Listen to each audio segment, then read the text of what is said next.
Anti-Semitism, some people say, is the world's oldest hatred, and it has transmuted itself over time. There are challenges in parts of Europe that I think not that long ago we would have not imagined. It comes in very different ways. Old-style models of the protocols of the Elders of Zion. We still have Holocaust denial in our countries. Anti-Semitism is always trying to look out for good reasons to be legitimate. How can we take the issue of anti-Semitism away from the political sphere, depoliticize it? We can do something because our mandate is strong. Anti-Semitism is just a reflection of the fact that each and every one of us can feel or be at the same time discriminated on basis on anything. So ODIHR has organized this youth event to highlight the role of youth activism in combating anti-Semitism, intolerance and discrimination. So it's people that do their small things in the everyday reality, the ones that are making the change. We lobby for LGBTQI rights within the Jewish community.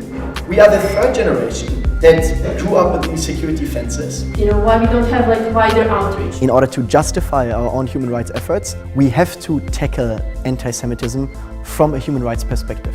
I'll speak for anti-Semitism and for anti-Gypsyism and for Afrophobia as much as I feel that I should speak for Islamophobia. I'm coming from Aramaic community in Syria, Aramaic Christian community, and for us, the hatred or the discrimination that we are facing goes along also with anti-Semitism.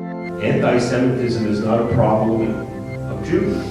It may be a problem for Jews, but it's a problem for the society at large. Too often, it's only Jewish groups standing up against anti-Semitism, and the Jewish community cannot solve anti-Semitism on its own. Whose responsibility is it? The main reason for taking action is when a situation is so tough and so harsh that you cannot bear it anymore, and that you want to do something about it. If you don't watch the beginning of the dangerous elements, they can develop into something as dramatic and criminal as the Shoah. Where we talk about turning words into action, the solution has to come from the society at large. So it's very critical that organizations come together and to stand up for each other. Let's make this not a logistical effort, just come up front, read them out fastly. Creating an online platform and build coalitions effectively with one click. We're talking about how governance and civic societies can work together to effectively work in politics. Enable youth to be a part of the decision-making process. Being more active in their communities, more vocal about their issues. We look at history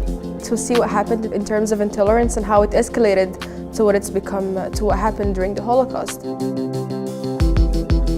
The voice group, it starts at the bare grassroots level. One of the things that we're currently discussing is what constitutes a hate speech on Facebook and what's a freedom of expression. Find out what ARSA communication means, how to use social media effectively as an activist. We are all coming from mostly countries, there's no freedom of expression, there is no freedom of press. It's just a lack of political will. We are dealing with semi-formal way to influence policymakers. You have to know who is going to influence the specific writing of a specific policy.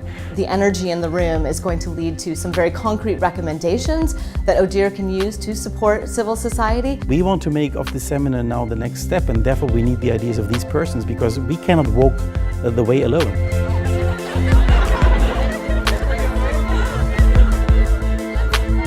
Hatred left unchecked can spread and infect even more. But when you have a core of someone, a group like this, that wants to fight this anti-Semitism, that wants to fight this intolerance, that can also spread. Come on.